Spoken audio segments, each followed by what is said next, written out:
Hey guys, this is Panda here, and today I have a short, well, I'll try to keep it short video on a build that I'm currently working on. Kind of got bored with my Voltaxic Sparker for the moment, and just wanted to start something new, something somewhat different. It's not really, but I noticed I had the Ring of Blades Viridian Jewel in my stash. Now, this is a new threshold jewel that was added in 2.6.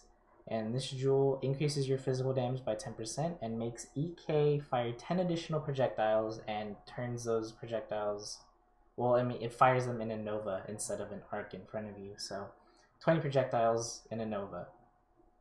So I started making a nova EK build, and so far it's been performing amazing.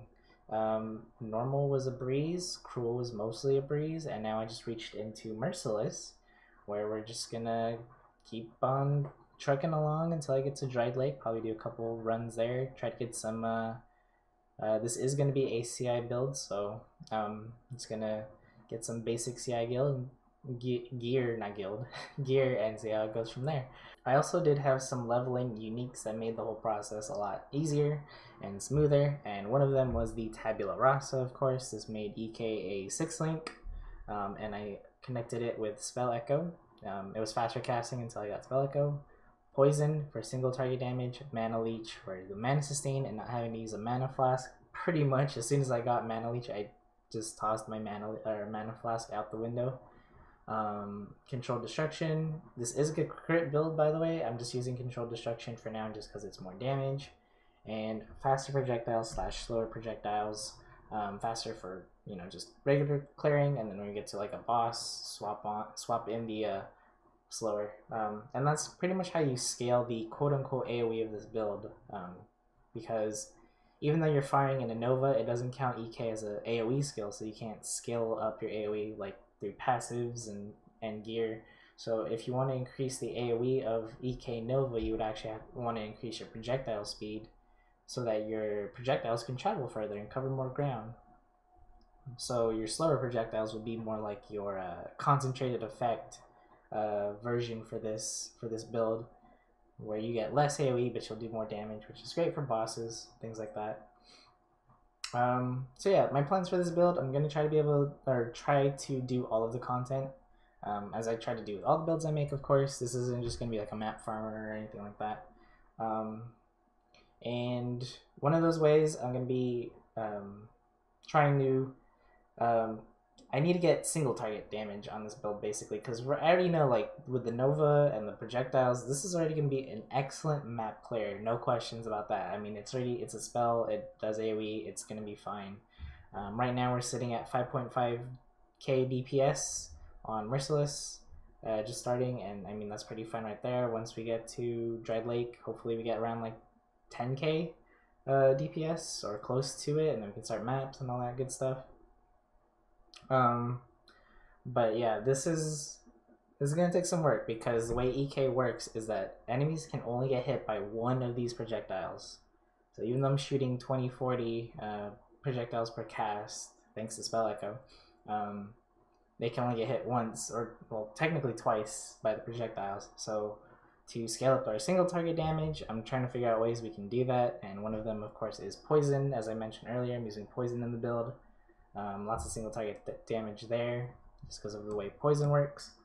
I'm also using a Val Lightning Trap for that shocked status ailment.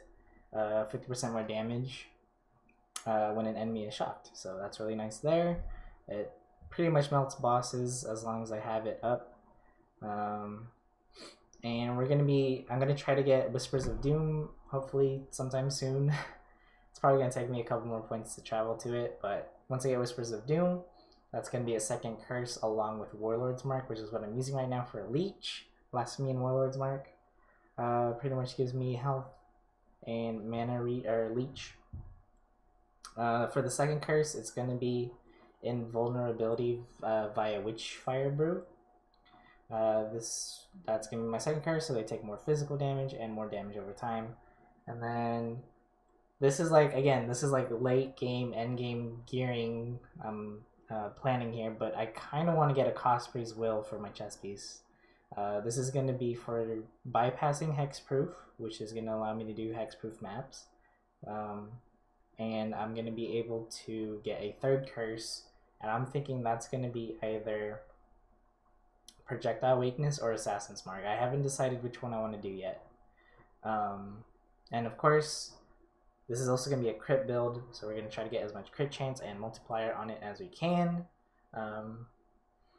And hopefully that's enough damage. I'm not sure. I'm pretty sure we're still going to need more. I haven't decided what weapon and what shield I'm going to use. I could dual wield wands and just get like a shit ton of spell damage, cast speed, and projectile speed on them. That could be a viable option. But I was also leaning towards using a Divinarius, I think that's how you pronounce it, unique dagger. That gives you a bunch of crit chance for spells and stuff like that. For shield, it might just be, I just might use just like an energy shield, so I can use shield charge, faster attacks, fortify, for some damage mitigation there. For a helmet, I might use Heretic's Veil, maybe, I'm not sure. And a Valerian ring for stun immunity, because I'm going to need that for when I go CI. I'm going to need some sort of stun mitigation. Or I might use an IFG Eula, I'm not really sure. I haven't really planned out the gears I'm going to use and my gem setups. The other thing I'm looking at, I need to double check this, is if I can use Ancestral Warchief, because when that totem is up, I'm not sure if it increases melee physical damage or if it just increases physical damage. If it increases physical damage, we can use a 4-link setup for Ancestral Warchief, and that would be a fantastic single target boost right there, I think. I need to double check that though after this video. Actually, I'm going to be working on this build some more. Like I said, getting into that map, dry lake farming, all that good stuff. But yeah, this is just a short video showing you guys the build that I'm working on. You guys can probably see the gameplay in the background, see how it works. It's pretty good, like I said. I'll make another video, not sure when, but whenever this build reaches all that endgame stuff, and I'll share how it performed and all that stuff, and then I'll if I think it's good enough, I'll make a build guide after, so you guys can set up your own EK Nova build. I mean, it's essentially the Diablo 2 Necromancer Poison Nova build, if any of you guys remember that old gem. Pretty much the same concept here, because I have the poison support, and I'm shooting a lot of projectiles into Nova, so yeah, it's been a pretty fun build. I like it so far. It's easy to play, easy to level. Yeah, I've just been having a ton of fun with it. We'll see how it performs in the end game. If you guys have any suggestions for items or gem setups, feel free to leave them in the comments below, or let me know in my stream. By the way, if you want to watch live gameplay and ask me questions about this build, you can check out my stream at twitch.tv/pandemicpandemonium. Links will be in the description. And that's pretty much it. Thank you guys for watching. We'll see how this build performs in the next video, so stay tuned for that. And yeah, I'll see you guys next time.